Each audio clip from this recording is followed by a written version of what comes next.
What if a TV show's title card wasn't just used for branding, but instead it became a living and breathing part of the show? Let's take a closer look at the title cards of... I meant to say... and how the creator, Robert Kirkman, is a master at playing with your expectations. Let's first consider how Invincible stands out visually. The show's title card isn't a static image you can just ignore. It evolves with each episode, reflecting the escalating story. In Season 1, the Invincible logo starts out clean, and by the final episode, it's drenched in blood, reflecting the increasing brutality of the show. Season 2 then put a new twist on this formula with a cracking title card, which then ties into Mark's new suit. Season 3 takes it even further by glitching the title card, with each colour scheme corresponding to a different dimensions version of Invincible. This is a service to the comic readers, as well as adding a mystery of what the glitching means to fans unaware of what's to come. But what's brilliant about this execution is that both types of viewers are experiencing the same sensation of anticipation, just for different reasons. But the visual flair of the show's title cards is only half the fun.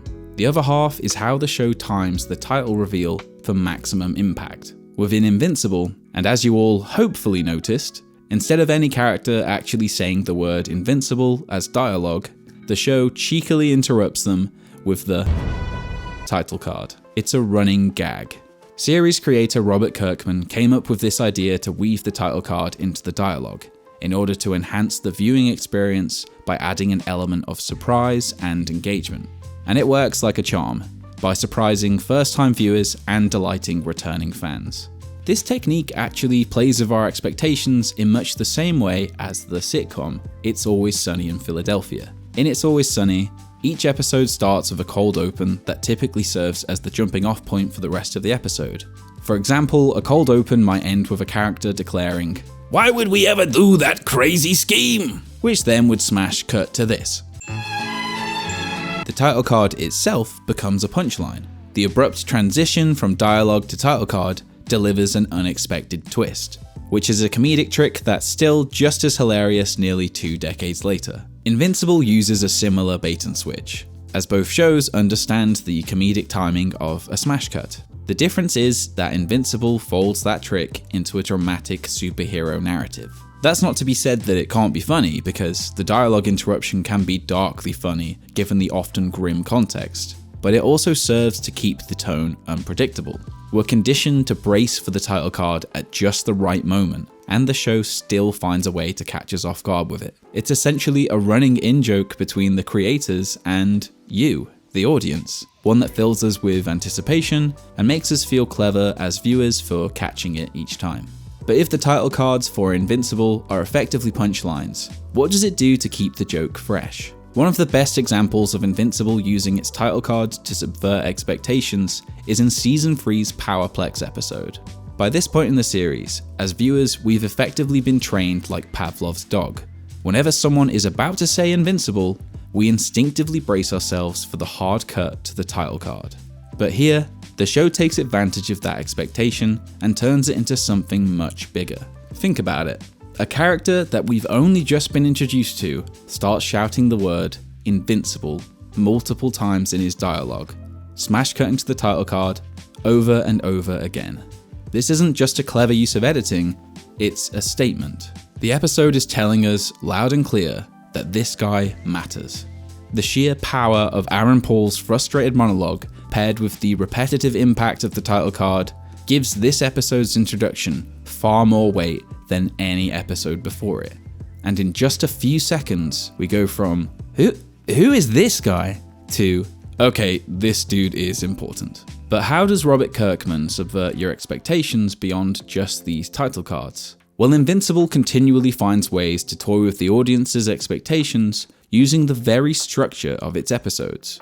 An example of how it experiments with structure lies within the standout Alan the Alien segments. Unlike the main Invincible title sequence, which smashes onto the screen early on, for some episodes, Alan gets his own special title card midway in, turning his subplot into a mini episode of its own.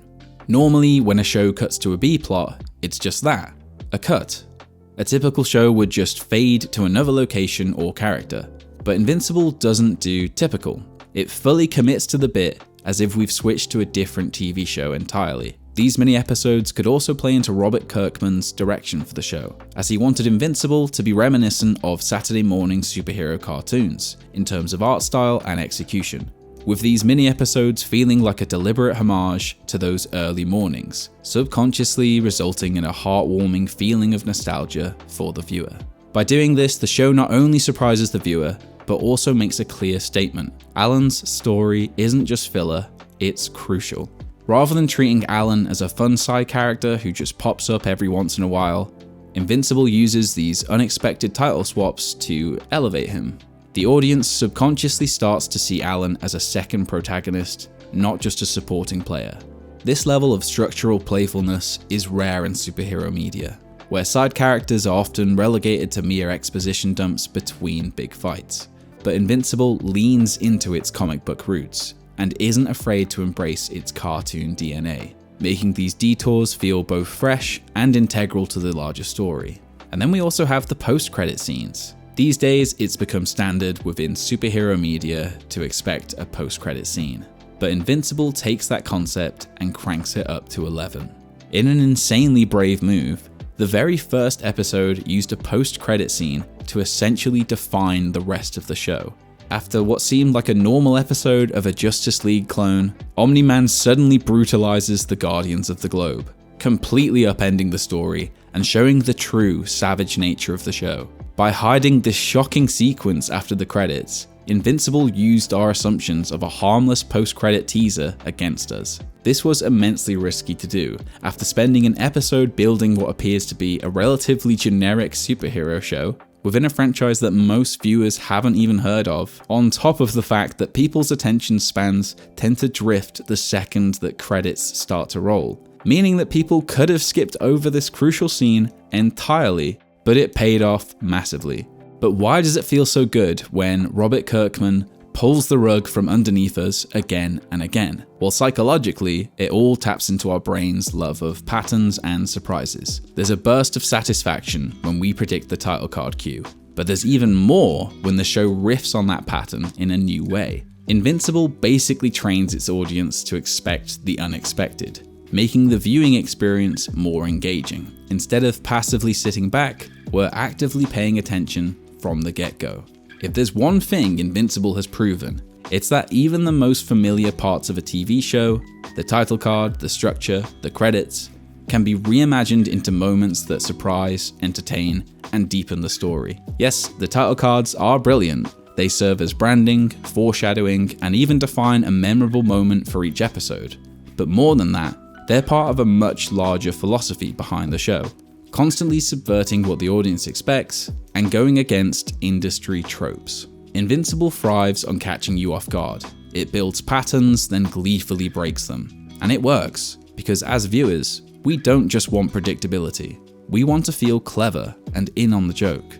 We want to be surprised and rewarded for paying attention. That's the magic of Invincible's approach. It transforms passive viewing into something interactive, playful, and sharp.